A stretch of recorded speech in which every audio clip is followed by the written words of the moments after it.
Alright, it's been about 45 to 50 minutes of grinding. You get about two XP per spawn you kill. You get, I believe it's 4 experience if you do an overkill. So I should gain about 15 to 20 levels for that little bit of hour I did. We'll see.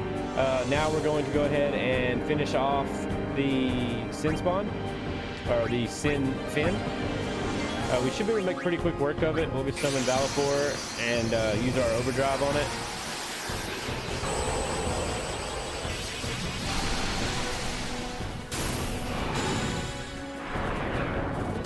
I need to turn that summoning sequence to short so y'all don't have to watch that every single time. It's really cool intro, but no one wants to watch it 82 times. Alright, so we're going to fire up the wing here until it gets to about 1,000. Once it gets close to 1,000, we'll use the overdrive, and that should be enough to overkill the big ugly fin, the shark fin sticking out of the water.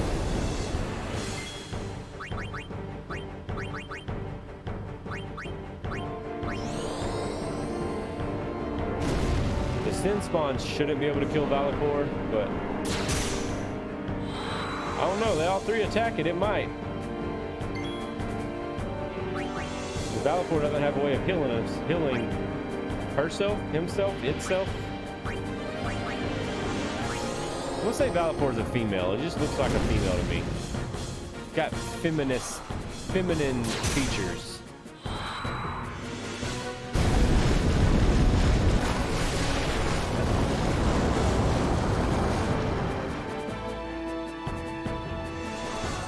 Alright, yeah, it's time to use overdrive, because if not, and remember we got energy blast, that one hits a lot harder. So we're going to use it on this here wing, and it'll kill it for sure. It may get an overkill. I would have liked to get a little more damage done on it, but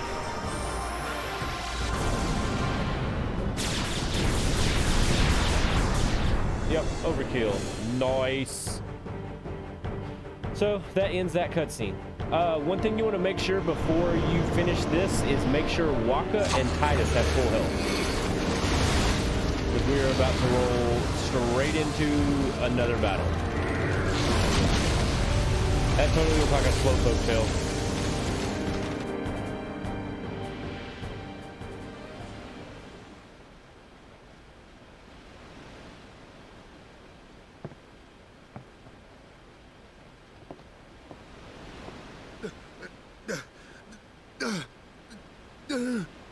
I think that's Waka's first encounter with Sin that close, so he's major spazzing. And of course, Waka and Titus being the two that can breathe a lot underwater or breathe underwater, however that nonsense works. He's going after me. Because I'm getting gang raped by a little crazy looking fish. It also probably wouldn't be a bad idea to get overdrives for Waka and Titus up before this fight. Makes it a little easier.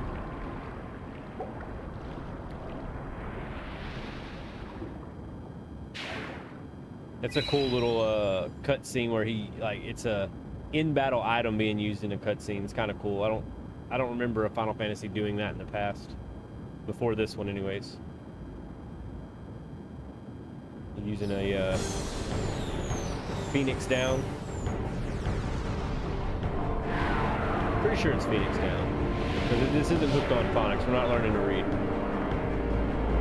And now we're gonna fight this crazy looking tentacle wannabe. I'm not sure what to call this. We're gonna go ahead and cheer, give us a little busy boost,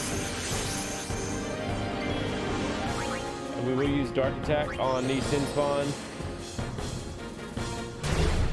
because he does have a physical attack, Drain Touch. So now his physical attack should miss fairly often. I wouldn't worry too much on the Sin Spawns, because see they fly by when they attack, so they're gone for a whole turn and then they come back. We're just gonna do a regular attack. So there's not really any point in killing them because see they fly off the map, now they're gone. They will come back, but they're gone for a turn. So and see now Drain Touch is missing, so it's a good thing that we did the dark attack.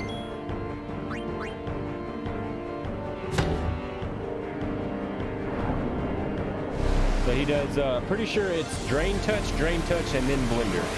And that's almost consecutively, that's what he does. So just remember that with your health, especially if you have him blind and you know Drain Touch is probably going to miss. Make sure you're healed before the third attack. Every third attack will be the one that hurts.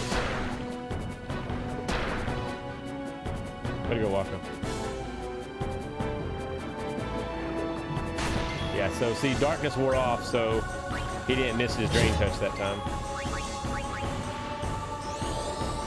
We'll go ahead and make this man blind again. Throw some motor oil in his face. I said oil really weird. Oil. Motor oil.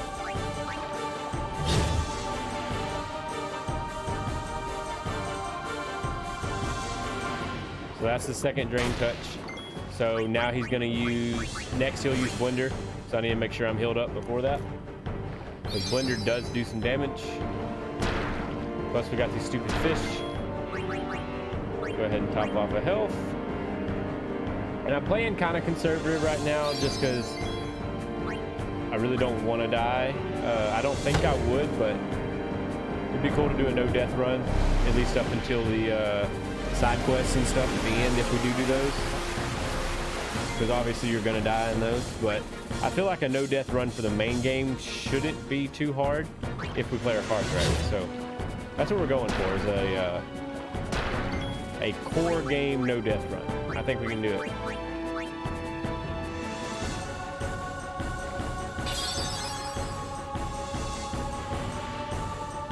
So you just did Blender, so now it's going to be 2 rounds of Drain Touch. He's still dark. Dark just wore off. I don't have enough MP. I'm not going to do it, but... Excuse me. You can use ethers to regain MP. They are kind of hard to come by, so I would recommend saving them. But that is the item you can use, and he's dead. So, not bad fight. Pretty easy, pretty straightforward. Just take your time and know that it's Drain Touch, Blender.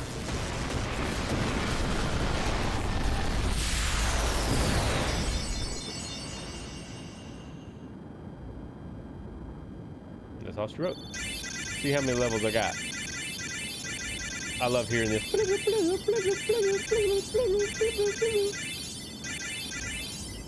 All right.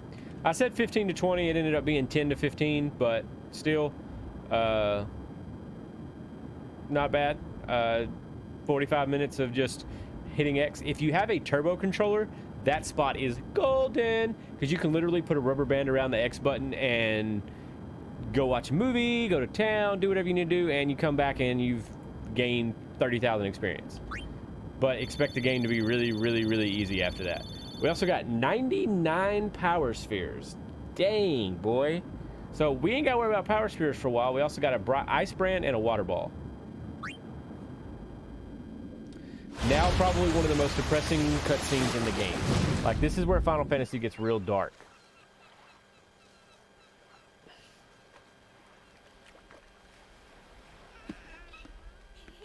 Women, children, all of them.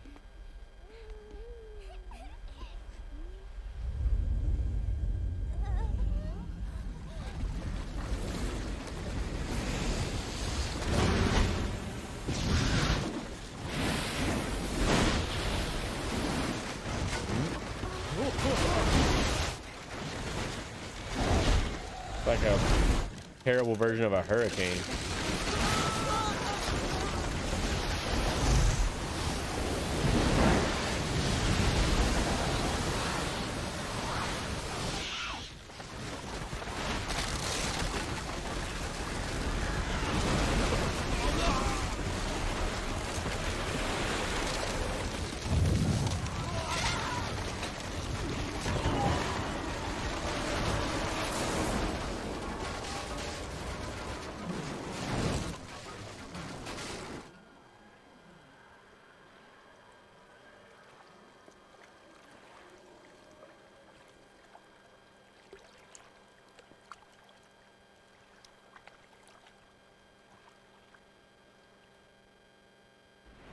When Sin attacked Xanarkand that day, I woke up in Spira.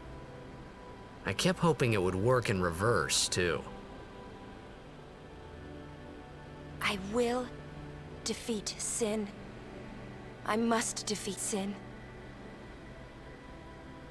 I was just fooling myself.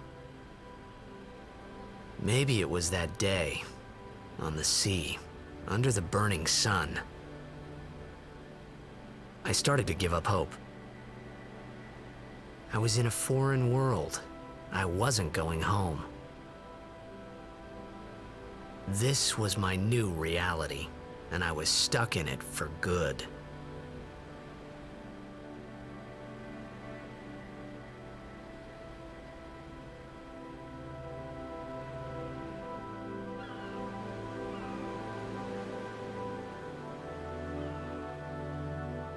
So Titus is starting to realize that it's not just going to be easy to get back. This may be his situation now.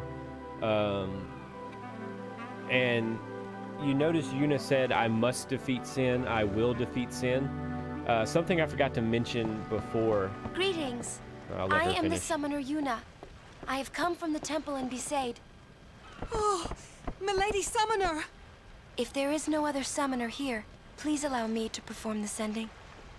Thanks, BT. Our loved ones. We feared they would become fiends. Please, take me to them.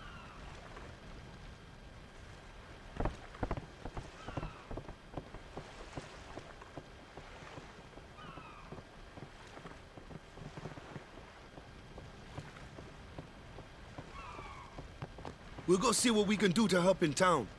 Huh? All right, so Yuna made the statement, I must defeat Sin, I will defeat Sin, giving us the idea that she's not guaranteed to defeat Sin.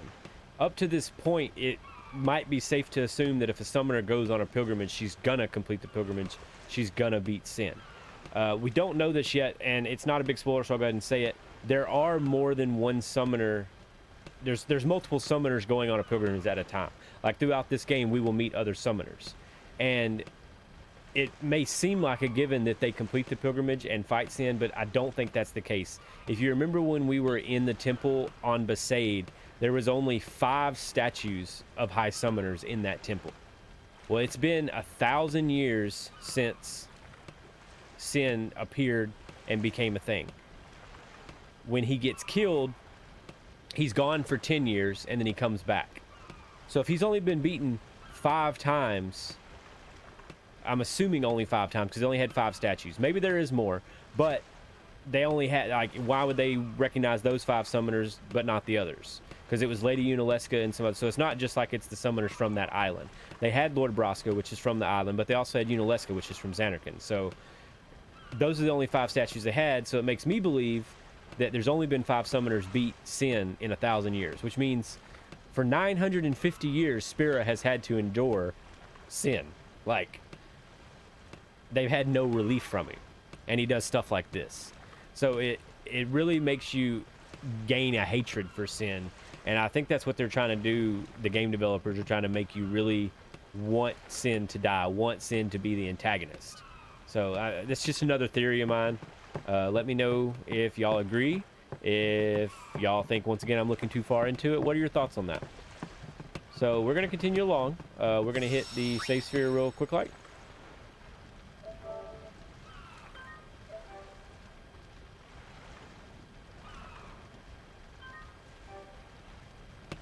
And then push into what is left of Kilika Village. There will be a shop over here eventually. Right now it's not, because it kind of got blown away.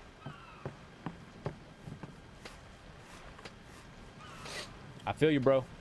I got mine right here. Guys over here working away. All right, now we're gonna go out here and we're going to see the hard part of being a summoner. It's not just going on a pilgrimage and fighting Sin. It's doing things like what Yuna has to do. And this is probably my favorite scene in this entire game. If not this scene, the very, very ending scene. Probably this one though. Like this is the scene I remember playing this game for the first time back in 2001 that I was like, bro, the story has got me by the ball sack and there's nothing I can do to get away from it. Let's go. Story time.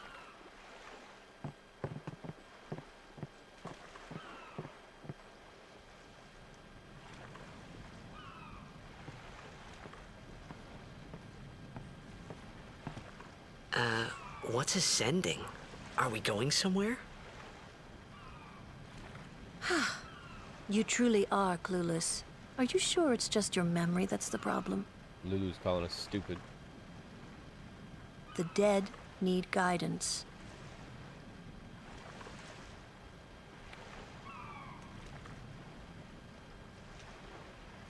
Filled with grief over their own death, they refuse to face their fate. They yearn to live on and resent those still alive. You see, they envy the living. And in time, that envy turns to anger, even hate. Should these souls remain in Spira, they become fiends that prey on the living. Sad, isn't it? The sending takes them to the far plane, where they may rest in peace. Summoners do this?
It must be tough, being a summoner. Yuna chose her own path. She knew from the beginning what it meant. All we can do is protect her along the way, until the end. Until the end? What's the end?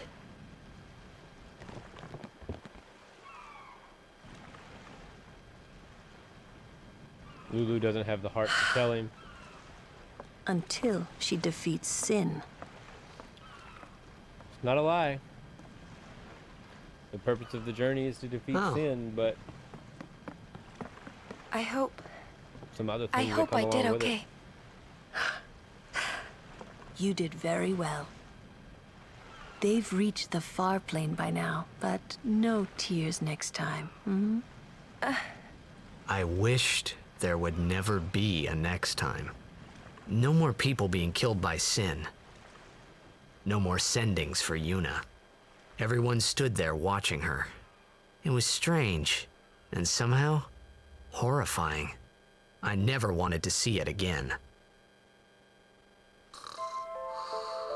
So Titus is starting to understand this realm a little more and understand why everyone is so terrified of sin and looks forward to that 10-year calm so much. What is this purple thing? I've never noticed this before. What is that? Like a... Is that supposed to be a tree? Yeah, I don't... Alright, little kid running around. Let's see what he has to say. Come here, little boy. I'm gonna be a blitzball when I grow up. Not a blitzball player, a blitzball. So I'm sure you can find you a nice stepdaddy that can kick you around like one. Sorry, that was terrible. Oh, that's bad. I take it back. I'm sorry. All right, so real quick before we end this episode, we're gonna get an Albed primer.